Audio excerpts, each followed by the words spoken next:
What's up guys, today we'll be talking about the Gigabyte Aero 15 Classic. It's another laptop in the premium thin and light gaming laptop space, so like the Razer Blade and the GS65, those guys. But there's a couple things that sets this laptop apart, so I'll talk about the good things, the stuff that I don't like, and how it feels to use this laptop in general. So let's jump right in. The build quality is really good. Of the thin and light gaming laptops that I've tried, I would say that this is the second best in terms of build quality behind the Razer Blade. It's a metal build with some plastic areas like the hinge. It's super rigid, keyboard deck has some flex but it's quite good, and the screen has slightly above average rigidity.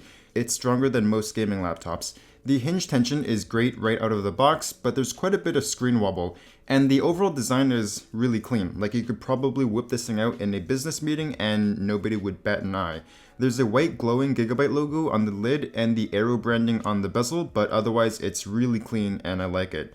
There's a full-size keyboard with a number pad, and what's cool with this one is the number pad isn't squish. So like the GS65, it also has a number pad, but the keys on the number pad are kind of squish, like they're a bit thinner, so it's not consistent with the rest of the keyboard and it's a little bit weirder to use.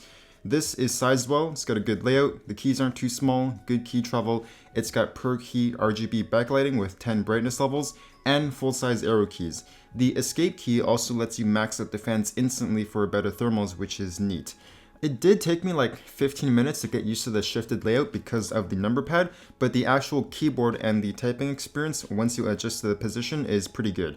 The trackpad is also really good, again one of the better ones for a gaming laptop. It's got a glass surface, really smooth texture, button clicks are nice and tactile, although it does use a little bit more force than usual, and it uses Windows precision drivers. Tracking is excellent and gestures work as expected. Now, most of what I just said applies to like 95% of laptops anyway, but this one is really good. It feels like it could have come straight off of a Microsoft Surface. It's just that much better than the other gaming laptops. The screen they're using is a 15-inch 1080p 144Hz panel. The color accuracy is spot on right out of the box, but the color gamut isn't amazing.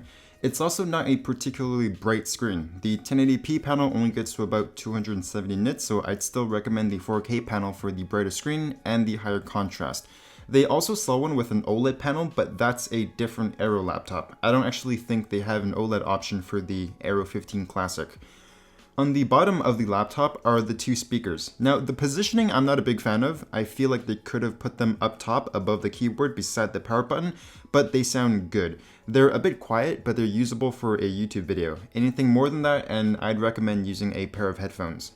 Ports on this laptop are really good, like really good. You have Ethernet, USB-A, HDMI 2.0, USB-C port with DisplayPort 1.4, no Thunderbolt 3 on this one, and a headphone jack. On the right, you have the charging port, two USB-As, another USB-C port, this one with Thunderbolt 3, and a full-size SD slot for camera users.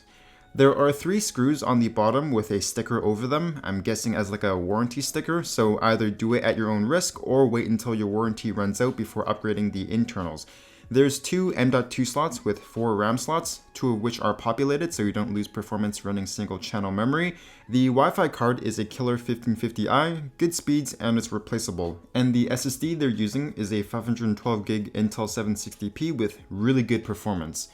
And obviously, because it's running dual channel memory with an i7-9750H and an RTX 2060, performance in games is really good. It crushes pretty much every game at 1080p Ultra. Video editing also works great with DaVinci Resolve. Timeline playback is buttery smooth with 4K footage. It's a really fast laptop. The thermals are also pretty good. Now, I've seen better, like there's only so much that you can do with just 2 heat pipes, but it manages to cool the CPU and the GPU both running stress tests at 91 and 87 degrees each. Under a more reasonable load, like gaming, temps were setting in the low 80s with fans on max. Surface temps can get pretty hot. In fact, I don't think I've ever actually seen a laptop reach 65 degrees on its surface, but it does keep the heat away from the WASD keys, which is nice for gaming. When you crank the fans on max, it's louder than a Razer Blade, but it's quieter than the GS65 and the Zephyrus, so it's kind of middle of the bunch. There's a 93 watt-hour battery inside that's getting me like 6, maybe 6.5 hours of battery life with normal use, which is really good for a gaming laptop. The other laptops in this space, like the Blade and the GS65, are using smaller 80 watt-hour batteries, so this one is pushing it closer to the 99 watt-hour legal limit on airplanes. The charger is a 230 watt brick, and it plugs in using a barrel plug. I did try charging through both of the USB-C ports. Unfortunately, it doesn't work on this model. So how does it feel to use this laptop? How does all of the hardware work together? This has actually been one of my favorite laptops to use so far. They made a thin and light gaming laptop with good thermals, and it's also really good just as a normal laptop for productivity. It's got a big battery that can last a full day if you tinker with some settings and really wanted to push more battery out of it, and the keyboard and the trackpad are both really good, so you don't need to bring a mouse with you. It's a gaming laptop that's also really good for content creation and normal use, and that's what separates this thing from the other premium thin and light gaming laptops. It's just really well balanced. The only thing that I'd knock are the speakers. I think they could have done a better job with them, and the webcam placement just sucks. It's just bad. There's no getting around that. But overall, I think they did a great job with this thing. It's a little bit on the pricier side in the gaming laptop space, but for what you get, I think it is worth it. So that's the end of this review. I hope you enjoyed it. Leave a comment with what laptops you'd like to see me review next, and I'll see you guys next time.